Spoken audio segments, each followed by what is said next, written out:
Hello guys and welcome back to Raising Reef. Today I'm going to be unboxing and reviewing the Reef Filter Nano 100 by TMC.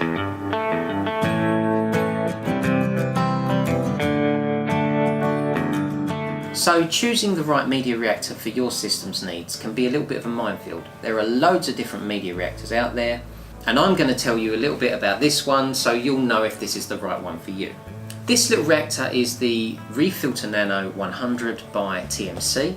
It comes in two models. You get the 100 and the 50 model. The 50 model only holds 100 milliliters of media and the 100 model holds 150 mil. If you need a larger reactor than that, there is a 1000 model, but that is a different design to this one and that sits directly into the sump. So we'll be talking about this one today because these are the ones that we have in front of us and I have experience with. I haven't used the other model, so I'm not going to pass any judgment on that one. So let's open up the box and see what you get inside. This media reactor comes in two colours also. You can get it in white and black. It's just a matter of personal preference, what's going to best suit the look that you're going for with your tank and sump. So what do you get inside? You get a leaflet from TMC, which is Reef Filter related. It shows you some of the different products they do and it's got a little bit of specifics about the particular product that we have in the box here. It has a polystyrene box to keep it all safe and secure, and when you open up the box it looks something like this. I have previously opened this box and I do believe that it came wrapped in some polythene bags, but I've since removed those. Just when I first got it, I checked it out to make sure that all the components were inside and I wasn't missing any bits, because I wasn't sure when I was going to be getting around to installing this and I didn't want it to be 6 months down the line and find out that it was missing a piece and then try and get the supplier to replace it. So I have opened it, but essentially that's all the bits you get in there. You get the reactor itself, which is made up of two canisters. One is the outer housing, which is the structure of the unit, and then inside that you get a canister, which is where you put the media. It also has a pump, which you'll use to power the unit, and essentially these three components are all you need hardware wise in order to get this thing up and running. Other things you get in the box are a couple of little leaflets. One's about the pump, the other one's about some tropic marine alumiphos that happens to come with this particular unit. I don't know if you'll get one with every unit you order, but this one has a little sticker on it saying that you get 100 grams of this media. I have actually taken the media out when I checked it and it didn't get put back in, but it also comes with a silicone tube. I'm yet to discover what this silicone tube is for. I assumed that it was for extending the distance between the bottom of the pump and the canister in case you had a particularly high side to your sump and you wanted to run obviously the pump submerged.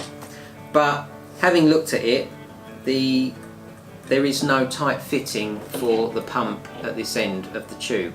So how you would attach that to power the reactor, I don't know. So what we're going to do for all intents and purposes is we're going to ignore that and we'll concentrate on the bits that we actually need. So the pump is a M-Mouse by what I believe would be pronounced CC, or CICE. It's SICCE is the company, never heard of them. It takes 3.8 watts of power, so negligible, nothing really, and it will pump 300 litres an hour. It attaches to the bottom of the main housing, just push fit. It's just a nice snug fit into the bottom there, so easy to remove if you ever wanted to take it apart and give it a clean. You can take the front off of this pump, it just clips off and you can get to the impeller inside. My fat fingers won't be able to take that impeller out. You would need a pair of tweezers or something, but you can pull that impeller out and you'll be able to give it a clean and put it all back together. And then just pop the housing or the front back on the pump. Oh, just make sure that you do it the right way.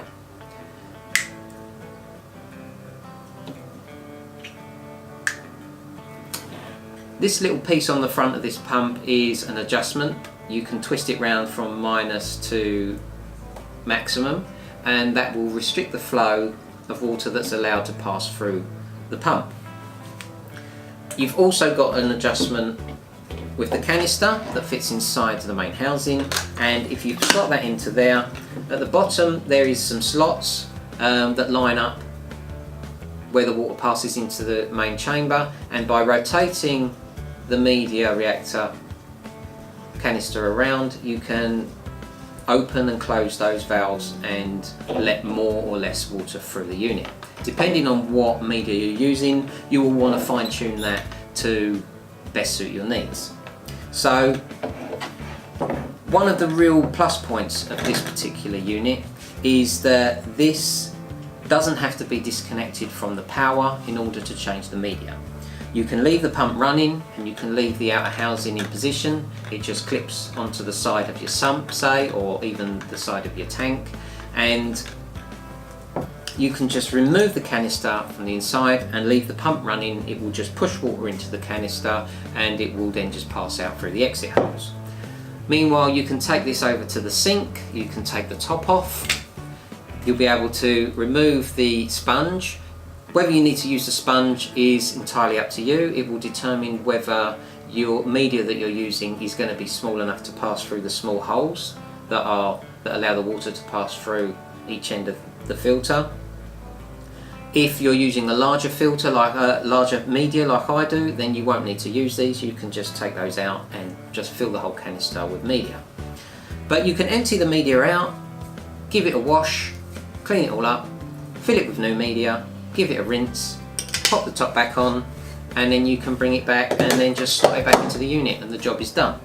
Very easy to maintain, a simple job. The simpler the job it is, the more likely you are to do it. And then you just have to make sure that you adjust it back to the position it was in before to allow the right amount of flow to pass through it. And it's simple as that. I like these little reactors. I've been using them for the last couple of years on my tank, and I find them to be reliable. They don't take much maintenance. I've probably taken this pump off probably once or twice in that time just to make sure that it was all clean. And I really like these little media reactors. I think they're really good. The only reason I wouldn't use one of these was if I needed to run more media than I could fit into one of these little reactors, and then I'd have to look for another solution. I may even consider just running two of these rather than moving to a different reactor. I like them that much. So that's about it really. It's a great little reactor. It will be suitable for using with phosphate media, activated carbon, and also you can tumble biopearls in this. I tumble biopearls in the smaller version of this. I don't need a lot of biopearls. I only have 4 fish in my tank. To be honest, I don't even know if they're doing anything. Not with the refugium and other means of removing stuff from the tank. But you can tumble them in there. You can get enough flow in there to get a nice tumble of biopearls going. And so it's a versatile unit that you can adapt to your needs, and that's what I like about this. I mean, I've had media reactors before where they were suitable for running a phosphate media, but they weren't very good for running other types of media, and you'd have to then buy another unit in order to change what type of media you was running. This one is pretty much covers the whole range, and whatever you want to run, you should find that this will be suitable for doing it. And that's about it. Let's have a look at one running on the tank. So the 2 reactors that I run, both models, the 50 and the 100, I have hanging on the front glass of my sump with the pump submerged under the water line. The water is pushed up through from the bottom, overspills from the canister inside, and then exits out the bottom of the main housing. So the one you see on the left holds 100 milliliters of media and is the Reef Filter Nano 50.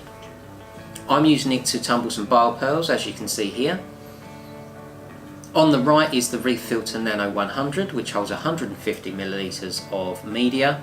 And I run Seachem Phosguard in this reactor, which I change every 8 to 12 weeks to keep my phosphates nice and low. So if you're looking for an independent reactor which isn't plumbed into an external pump or a manifold, which just stands alone and does its thing, and you don't need to run more than 150 mils of media, then this could be a very good choice for you.